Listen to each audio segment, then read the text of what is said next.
Deus abençoe o seu dia. Bem-vindos a mais um devocional. Chegamos ao capítulo 4 de Gênesis e eu vou ler o início desse capítulo. Te convido a ler o capítulo todo, mas eu vou ficar na história de Caim e Abel hoje. E a palavra de Deus diz assim: Adão teve relações com Eva, a sua mulher. Ela ficou grávida e deu à luz Caim. Então ela disse: adquiri um varão com o auxílio do Senhor. Depois deu à luz a Abel, irmão de Caim. Abel foi pastor de ovelhas e Caim foi agricultor. Aconteceu que, ao fim de um certo tempo, Caim trouxe do fruto da terra uma oferta ao Senhor. Abel, por sua vez, trouxe das primícias do seu rebanho e da gordura desse. O Senhor se agradou de Abel e de sua oferta, mas de Caim e de sua oferta não se agradou. Caim ficou muito irritado e fechou a cara. Então o Senhor lhe disse: por que você anda irritado? E por que essa cara fechada? Se fizer o que é certo, não é verdade que você será aceito? Mas se não fizer o que é certo, eis que o pecado está na porta, à sua espera. O desejo dele será contra você, mas é necessário que você o domine. Caim disse a Abel, seu irmão: vamos ao campo. Estando eles no campo, Caim se levantou contra Abel, seu irmão, e o matou. E o Senhor disse a Caim: onde está Abel, o seu irmão? E ele respondeu: não sei. Por acaso eu sou o guardador do meu irmão? Que afrontoso, né, gente? E o Senhor disse: o que foi que você fez? A voz do sangue do seu irmão clama da terra a mim. E agora você é maldito sobre a terra, cuja boca se abriu para receber da sua mão o sangue do seu irmão. Quando você cultivar o solo, ele não lhe dará a sua força. Você será fugitivo e errante pela terra. Então Caim disse ao Senhor: meu castigo é muito grande, que eu não poderei suportar. Eis que hoje me expulsa da face da terra e da tua presença, e terei que me esconder, serei fugitivo e errante pela terra. Quem se encontrar comigo me matará. E o Senhor, porém, lhe disse: não. E se alguém matar Caim, será vingado 7 vezes. E o Senhor pôs um sinal em Caim, para que se alguém visse e encontrá-lo, não o matasse. E Caim se retirou da presença do Senhor e habitou na terra de Nod, a leste do Éden. E depois esse capítulo continua falando da descendência de Caim, e depois Adão teve novamente relações com a sua mulher e deu à luz a um novo filho, Sete, e de Sete Deus concedeu que fosse mais descendentes, né? Nasceu o filho de Sete, que chamava Enos, e aí começou toda a descendência. Mas eu clamo para que hoje Deus fale com você através dessa história de Caim e Abel. Então, Caim e Abel são irmãos que fizeram escolhas diferentes com relação a Deus. Abel escolheu trazer a melhor oferta para o Senhor, mas Caim trouxe uma oferta qualquer. A escolha do Abel nessa oferta mostra um coração disposto a dar o melhor para Deus. Mas Caim mostrou um coração desinteressado em agradar a Deus, sabe? E Deus aceitou a oferta de Abel, mas rejeitou a oferta de Caim. Não foi uma escolha qualquer de Deus, é uma resposta à escolha de cada um deles. Muitas vezes nós passamos por situações que a gente fala: nossa, por que Deus está deixando eu passar por isso? Mas na verdade é consequência de uma escolha sua. Você poderia ter escolhido diferente, não é mesmo? Então, Deus não olha para a oferta deles em si. Deus olha para a motivação daquele que oferece. A motivação do coração deles. A escolha de Abel trouxe uma bênção de Deus sobre a vida dele, mas a escolha de Caim trouxe maldição.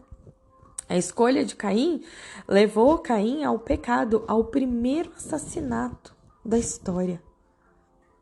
Essa história nos ensina das consequências, né, das consequências que nós temos com as nossas escolhas. Deus nos dá o livre arbítrio para a gente escolher o que a gente quer. Mas nós somos responsáveis pelas escolhas que a gente faz. E a exemplo aqui de Abel e Caim, Abel ofereceu a Deus o melhor em todas as áreas da vida dele. Sabe, isso daqui não tem a ver só com oferta de financeira, nada disso. Mas você tem oferecido o melhor do seu dia? Você tem oferecido o melhor do seu tempo? Ou o seu devocional é só quando dá tempo? Passar um tempo com Deus pra você é só quando você tem 5 minutinhos? Você tem oferecido a sua melhor adoração pra Deus? Ou você só abre a boca e canta o louvor e nem presta atenção no que aquela letra tá falando? Você tem se dedicado a servir o reino de Deus? E não tô falando pra você ir lá fazer faxina todas as vezes na igreja. Se você puder ir, ótimo, né? Porque quem serve nesse ministério da faxina aí, às vezes tem dificuldade de encontrar voluntários. Mas tô falando de você servir o reino ouvindo alguém, falando de Jesus para alguém que ainda não conhece, sendo manso e humilde no seu ambiente de trabalho, orando ao pé da cama, ao lado do seu marido, ao lado da sua esposa, para que ele ou ela seja abençoado, tenha um bom dia ou uma boa noite de sono, ou sendo um agente da paz na sua mesa de jantar, na sua mesa de café da manhã, trazendo assuntos do reino. Como você tem servido? Como você tem entregue a sua oferta para Deus da melhor maneira possível? Ou como Caim, que trouxe o que deu? Sabe, quando a gente tem uma vontade de fazer algo e essa vontade não está alinhada, não estiver em comunhão com a vontade de Deus, isso não significa nada, nada mais é do que um esforço. Tem caminhos que para nós parecem direitos, mas são caminhos de morte. Tá falando isso em Provérbios 14. E o versículo 7 desse capítulo 4, que fala Deus alertando Caim. Caim, por que você tá com essa cara fechada? Você ficou com ciúmes aí do seu irmão. Mas eu só tô reconhecendo o coração do seu irmão. É isso que Deus tava querendo dizer, né? E aí Caim fechou a cara, ficou lá de bico, emburrado. E Deus alertando, por que você tá com essa cara fechada? Se você fizer o que é certo, você vai ser aceito também. Mas vigia, porque o pecado tá na sua porta, à sua espera. E o pecado quer que você caia. O desejo do pecado é você cair, é você falhar. Mas você tem que dominar o pecado. Olha que versículo forte. É necessário que você o domine. Que você possa grifar isso aí. E você medite nisso nesse dia. Você precisa dominar os desejos maus que vêm. Você precisa conseguir dominar eles. Só que eu sei que você não consegue isso de um jeito sozinho. Você precisa de Deus. Porque nós temos um pai, um Deus, que assim como ele falou para Caim, na tentativa de fazer Caim se arrepender, ele também fala com você hoje, fala comigo hoje. Que a gente não pode esquecer o domínio próprio. Isso é um fruto do Espírito Santo, lembra? O Senhor estava tentando ensinar para Caim a longanimidade, o demorar para se irar. Né? Não precisa fechar a cara, não precisa ter esse impulso repentino. Eu vou matar aqui meu irmão, já que ele é o preferidinho de Deus, então eu vou ser impulsivo aqui. Talvez você não tá matando seu irmão, mas quantas vezes você tem sido impulsivo porque as coisas não aconteceram do seu jeito? Ou porque você vê Deus entregando para outras pessoas e não entregando para você algo que você quer? Mas talvez isso que você queira não seja para você. Talvez isso que você queira, você não está preparado ainda para receber porque o seu coração ainda não está limpo. Oh, Deus. Nossa, assim como Caim, que por ter um ciúmes matou o irmão, até que ponto pode chegar a nossa ira, os nossos pecados, não é? E até que ponto a gente pode chegar sem temer o Senhor? Porque se Caim tivesse temor a Deus, ele jamais mataria o irmão. Quando a gente não tem temor a Deus, a gente chega até as últimas consequências, sabe? A gente oferece obras vazias a Deus. A gente inveja conquistas espirituais de pessoas que são verdadeiros adoradores. A gente trama contra eles. Sem temor a Deus, a gente é capaz de fazer o pior. Você vê quando Deus pergunta para Caim, cadê seu irmão? Olha a resposta dele. E eu, por acaso, sou guardador, cuidador do meu irmão? Deus já sabia o que Caim tinha feito. A pergunta de Deus para Caim, onde está o seu irmão, não era porque Deus queria saber. Deus já sabe de tudo. Mas Deus queria ver o arrependimento do coração de Caim. Só que ele não encontrou arrependimento. Ele encontrou mais afronta. E se a gente levar para nós, acontece o mesmo.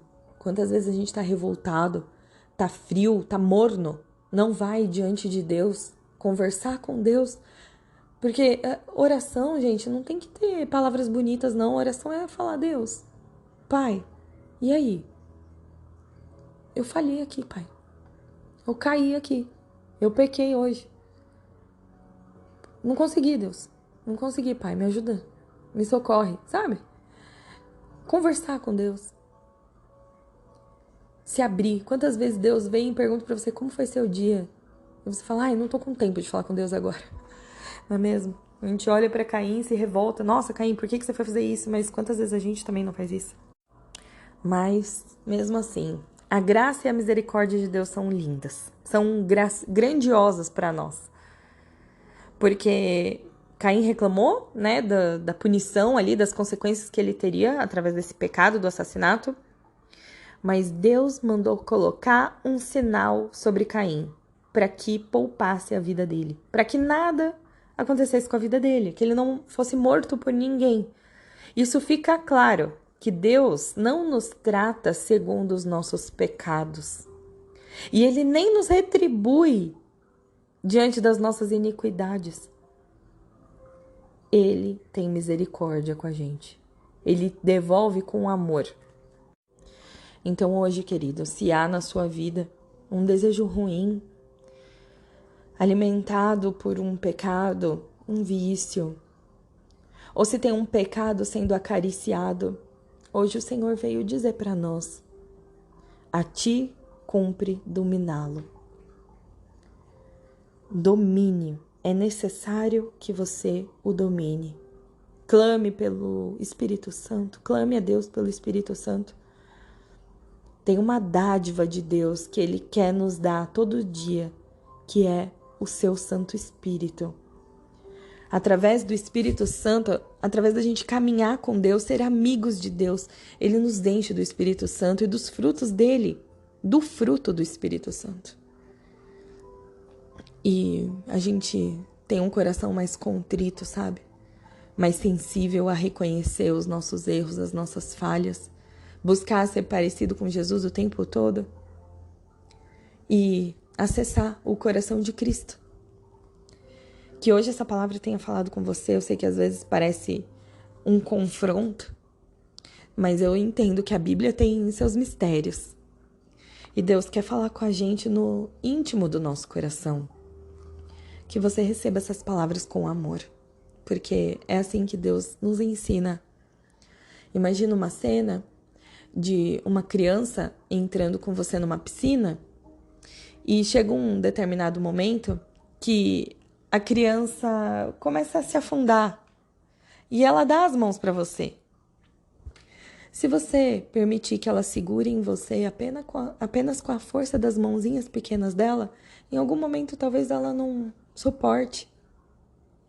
Mas a gente pega a criança no colo, não é mesmo? A gente vai lá e ajuda ela. A gente pega pelas perninhas ou pela barriguinha dela, pelas costinhas. E a gente segura a criança que está prestes a se afundar. Acontece a mesma coisa com Deus, com Jesus e a gente. A gente se agarra a Ele, mas talvez com as nossas pequenas mãozinhas a gente poderia se soltar. Mas Ele tem um aperto firme na gente. O dele nunca falha. Tá em Salmo 63, uma expressão que diz assim: minha alma se apega a ti, a tua mão direita me sustenta. Que hoje, diante da meditação que você for fazer do quanto você tem sido parecido com Abel ou com Caim, você possa ver a cena de Deus te segurando e não te abandonando. Mesmo diante das circunstâncias que você possa estar atravessando. Ele é o maior interessado em te amar e te ver bem e poupar sua vida e te ver realizar aqui nessa terra aquilo que ele te fez para fazer. Eu quero orar por você. Deus, obrigada, Senhor. Obrigada por mais um dia, obrigada por mais uma oportunidade de estudar através da tua palavra lições que o Senhor quer nos dizer. Eu te louvo e te agradeço. Pai, eu oro por cada um que está ouvindo esse áudio, eu oro por cada família, cada mesa, cada Alexa, cada casa que está tocando esse áudio, cada carro, Senhor, que está indo para o trabalho, cada homem, cada mulher que está ouvindo esse áudio, que hoje eles possam sentir a presença de Jesus ao lado deles, segurando, como um pai, como uma mãe que segura uma criancinha entrando na piscina, que o Senhor possa nos segurar nesse dia e levar cada uma dessas pessoas, Pai, para um lugar de reflexão, arrependimento, coração contrito, quebrantado e retidão. Nos coloca nos teus caminhos, Senhor, os caminhos que te alegram. Encontra em nós corações adoradores e faz a tua vontade em nós, Pai. Alarga as nossas fronteiras. Que a tua mão caia sobre nós, nos abençoe e nos livre do mal. Amém.